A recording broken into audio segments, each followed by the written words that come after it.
go ahead and get started. Welcome everybody. I appreciate you taking the time out to spend 20 minutes with me.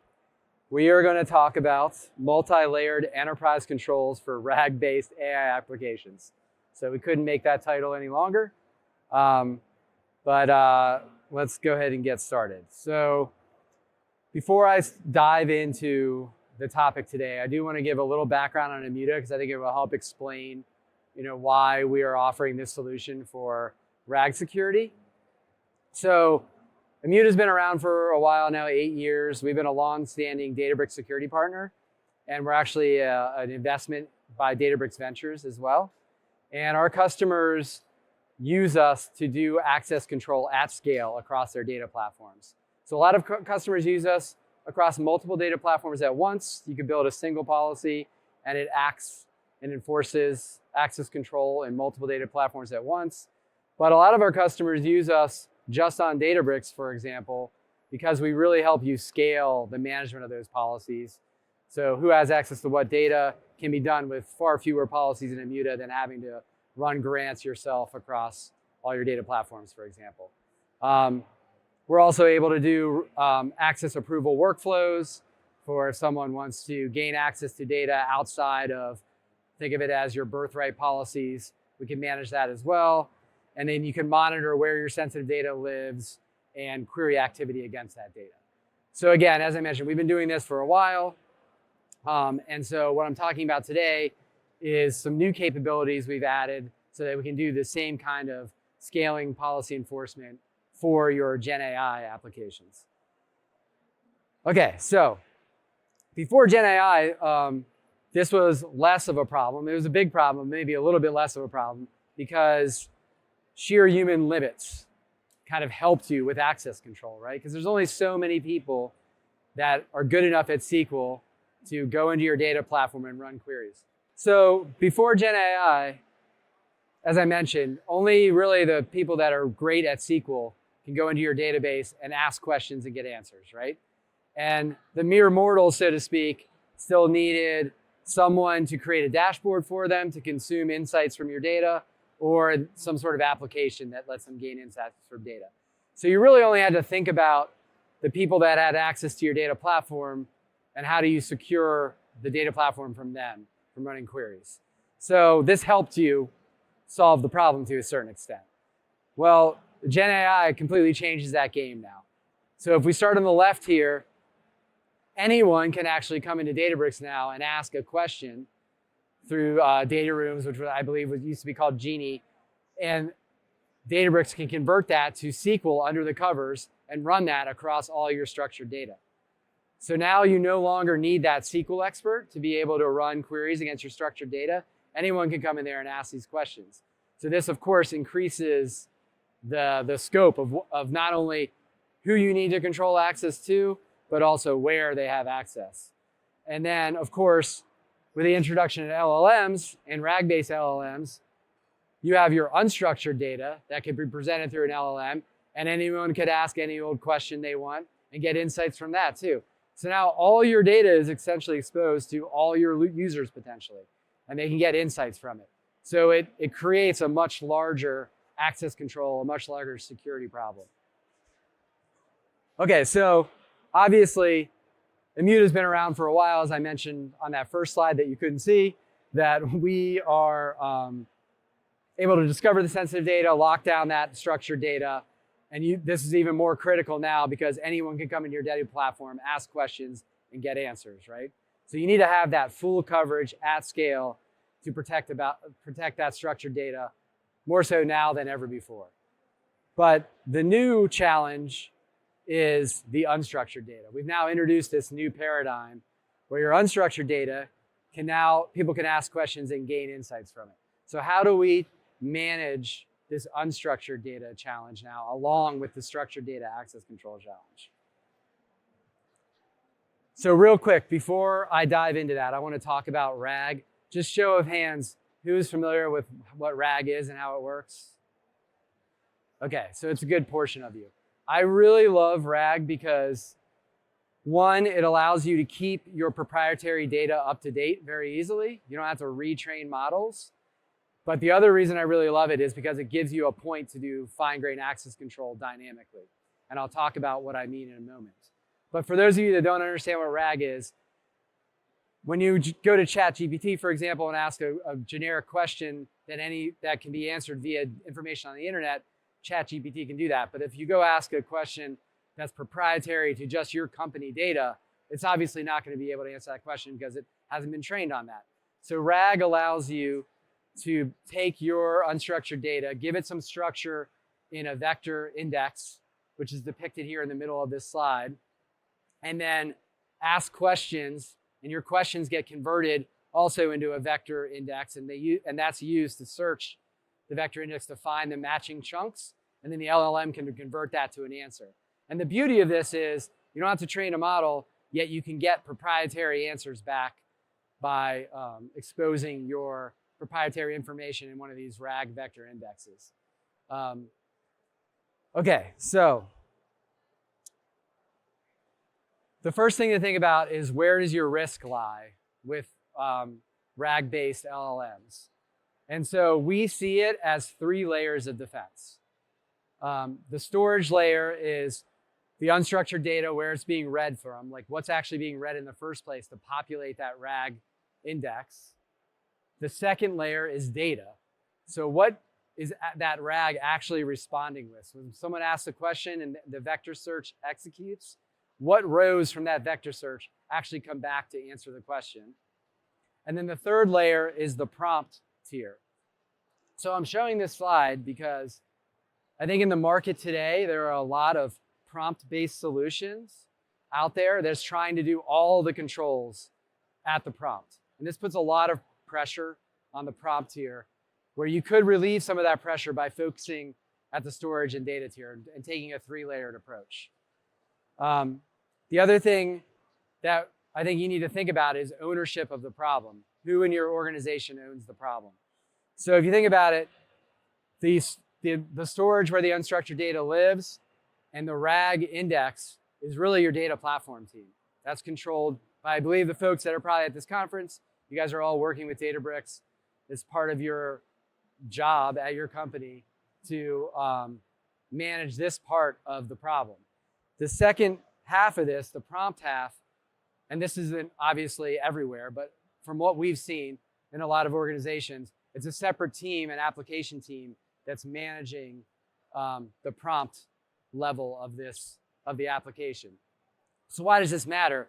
We want to empower the data product teams to have a say in how security works in these RAG-based LLMs. So Immuta is focused on this blue area of the 3 layers of security, and we think this is underserved in the market right now. As I mentioned, a lot of prompt-based security is out there right now. So if we just overlay this on the diagram I just showed you, we've got storage, where the files are actually read and what files get read. The data tier, the data layer, which is that RAG index and where the filtering can occur. And then the prompt tier is where the person's actually asking the question. And you could, of course, do some like masking at that layer or maybe some hallucination prevention there. But these are the 3 layers, overlaid on top of this diagram that I stole from Databricks. Okay, so how does Immuta actually help with these 3 layers? Well, specifically the first 2. So the first one is this storage layer. So again, you're going to be reading your unstructured files, and you're going to be doing some transformation on them to chunk them up and get them into the vector search index in the first place. So you can actually protect what files are being read before they ever even make it to the vector index, right? So Immuta today has something we call our S3 access control layer. And we work very closely with AWS on this. As you can see, this is a screenshot from the AWS documentation where we work closely with them on their S3 access grant feature, which is fairly new. And Immuta is able to do policy at scale across individual objects in S3. So we're not talking like bucket and folder level only. You can actually tag your files in S3 and manage access to those files. And this is critically important for Gen AI use cases, right? Because you can make sure that whoever's building your RAG index can only see things that they're allowed to see in object storage. Now today, this is only S3. We are very quickly going to turn around and deliver this for other storage, ADLS, Google, and of course, Databricks volumes as well. So you'll be able to do the same kind of storage level access control wherever you're storing your files very soon. So that's kind of the first more simplistic part of this layered security. The second one is a little bit more nuanced and impressive, I would argue, which is how do you do the filtering at the RAG layer? And so the first part of this is a screenshot of Databricks where we've got a table in here, which is actually our chunked files in the index. So in that column chunk is actually, we use the Enron email data set, and we chunked that up and loaded it in this table. And to the right there, where you see the embedding column, that's actually the index that's used to figure out which chunk is most relevant to the question. So when someone asks a question, it turns into something that looks like that embedding, and it runs that vector search to find the relevant rows and give them an answer back. The interesting part here is, if you notice that category column, that is one that's created by Immuta, which is we have taken what we do with our Discover product. So our Discover product is able to find and classify what's in a column of data. Like this looks like a credit card number, this looks like a person name, this is like a VIN number. And we've extended that to do row level classification. So we're actually classifying what are in these Enron emails to topics like operation, other, or policy. And so these classifications can be used to filter out what people are allowed to see in those emails at basically vector index serving time.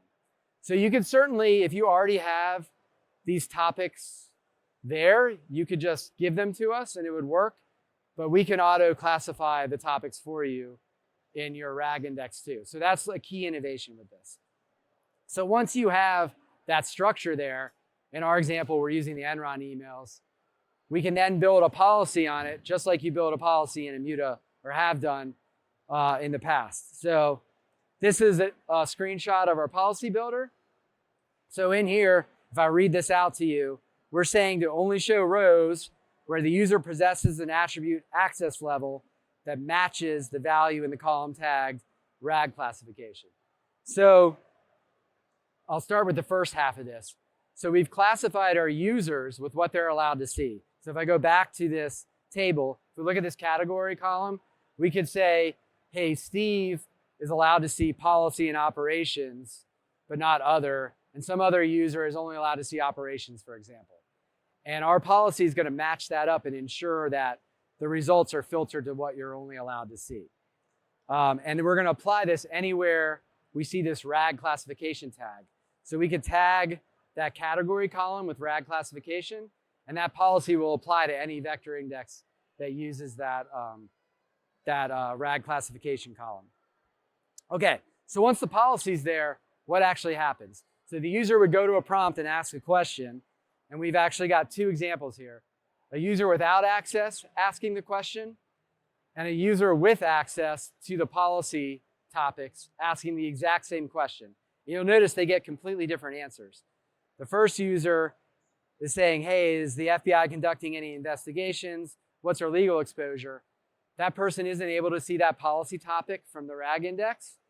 So the LLM's just like basically gets nothing back, and it says, no, it doesn't look like there's any kind of FBI investigations. No problem. So that person is only seeing what they're allowed to see, and the LLM's responding with only what they're allowed to see. This second user is able to see the policy topic. So when they ask the exact same question of the LLM, they get a response that says, yeah, we might be at risk. You know, their answer actually includes that policy topic.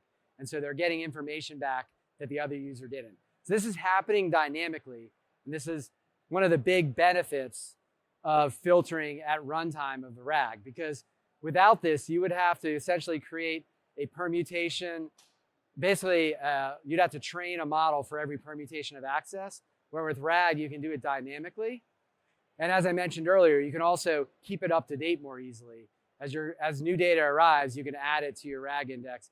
And the LLM will respond with, relevant answers that have potentially just been added to that index. So it gives you a lot of flexibility and power rather than tuning and training models from scratch.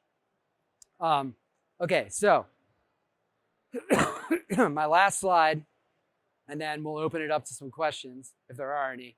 So this is just a summary from that second or third slide I showed earlier, which is Immuta already protects that structured data, and you need to keep doing that because remember, any user could come in here and write a question in plain English, and Databricks converts it to SQL and runs it across your tables and gives them some insight back, which could be really bad if you don't have access control in all the right places for those users.